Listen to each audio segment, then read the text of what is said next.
आतंकवाद का कारोबार चलाना कास्ट इफेक्टिव नहीं है, उसकी एक भारी कीमत अदा करनी पड़ सकती है। इसका अंदाज़ा आज पाकिस्तान को हो चुका है। हमने आतंकवाद के खिलाफ भारत की स्ट्रेटजी और रिस्पॉन्स दोनों को रीडिज़ाइन और रीडिफाइन किया है।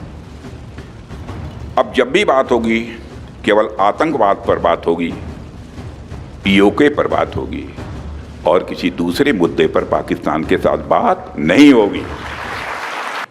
साथियों, आपको जानकर यह खुशी होगी कि रक्षा क्षेत्र में सेल्फ रिलायंस, आत्मनिर्भरता को बढ़ावा देने के लिए अभी 2 दिन पहले एमका प्रोजेक्ट को, जो 5th generation fighter aircraft Bharat में ही बनाने का प्रोजेक्ट है, उसको आगे बढ़ाने की एग्जीक्यूशन मॉडल को मंजूरी दे दी है।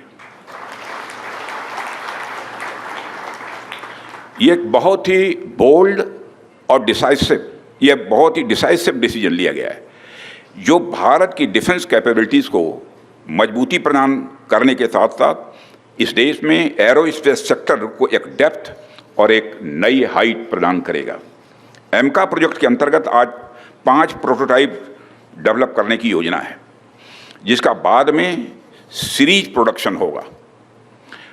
यह निर्णय मेक इन इंडिया प्रोग्राम के इतिहास में एक मील का पत्थर माना जाना चाहिए, क्योंकि पहली बार किसी मेगा डिफेंस प्रोजेक्ट में पब्लिक सेक्टर कंपनियों के साथ साथ प्राइवेट सेक्टर ने भी पार्टिसिपेट करने का उसे मौका मिलेगा। साथियों, ऑपरेशन सिंदूर में पूरे देश की जनता ने मेक इन इंडिया अभियान की सफलता को देखा, समझा और उसे महसूस किया है। आज यह साबित हो चुका है कि मेक इन इंडिया भारत की सिक्योरिटी और प्रॉस्पेरिटी दोनों के लिए बेहद जरूरी है। साथियों, भारत की नेशनल सिक्योरिटी में मेक इन इंडिया एक इसेंशियल कंपोनेंट है।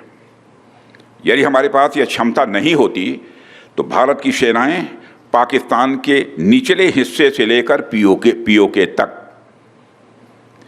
पाकिस्तान के निचले हिस्से से लेकर पीओके तक आतंकवाद के खिलाफ इतनी प्रभावी कार्रवाई नहीं कर पाती।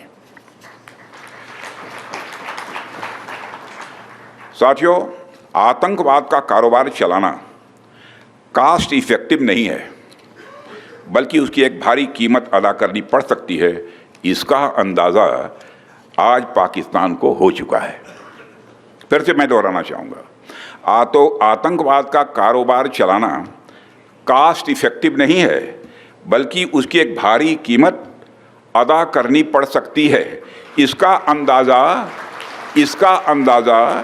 अनुमान आज पाकिस्तान को हो चुका है।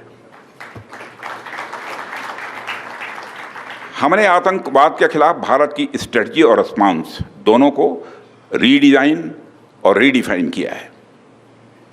हमने पाकिस्तान के साथ अपने इंगेजमेंट और स्कोप ऑफ डायलॉग को रीकैलिब्रेट किया है।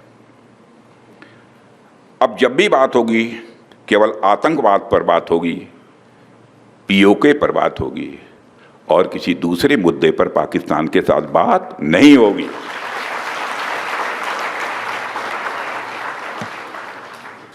वह दूसरा मुद्दा कौन हो सकता है जिस पर पाकिस्तान बात करना चाहेगा, वो आप जानते हैं। साथियों, मैं मानता हूं कि आज पाक ऑक्युपाइड कश्मीर के लोग हमारे अपने हैं। आप मानते हैं ना? पाक ऑक्युपाइड कश्मीर के लोग वो हमारे अपने हैं, हमारे परिवार के हिस्सा हैं। हम प्रधानमंत्री के श्री नरेंद्र मोदी जी के एक भारत श्रेष्ठ भारत के संकल्प के लिए पूरी तरह से प्रतिबद्ध हैं और हमें यह पूर्ण विश्वास है कि हमारे वो भाई जो आज हमसे भौगोलिक और राजनीतिक रूप से अलग हैं, वो भी अपने स्वाभिमान, आत्मा की आवाज़ और स्वेच्छा से भारत की मुख्य धारा में कभी न कभी जरूर वापस लौटेंगे। मैं जानता हूं वहां के अधिकांश लोग भारत के साथ एक जुड़ाव महसूस करते हैं। बड़ी संख्या है जो भारत के साथ जुड़ाव महसूस करती है। पीओके में कुछ गिने चुने ही हैं जिन्हें भटकाया गया है, गुमराह किया गया है। पीओके में रहने वाले हमारे इन भाइयों की स्थिति कुछ ऐसी ही है जैसे वीर योद्धा महाराणा प्रताप के छोटे भाई शक्ति सिंह की थी। मैं फिर से दोहराना चाहूँगा, पीओके में रहने वाले हमारे इन भाइयों की स्थिति कुछ ऐसी ही है जैसे वीर योद्धा महाराणा प्रताप के छोटे भाई शक्ति सिंह की थी। छोटे भाई शक्ति सिंह के अलग हो जाने पर भी बड़े भाई महाराणा प्रताप का विश्वास अपने छोटे भाई के प्रति बना रहता है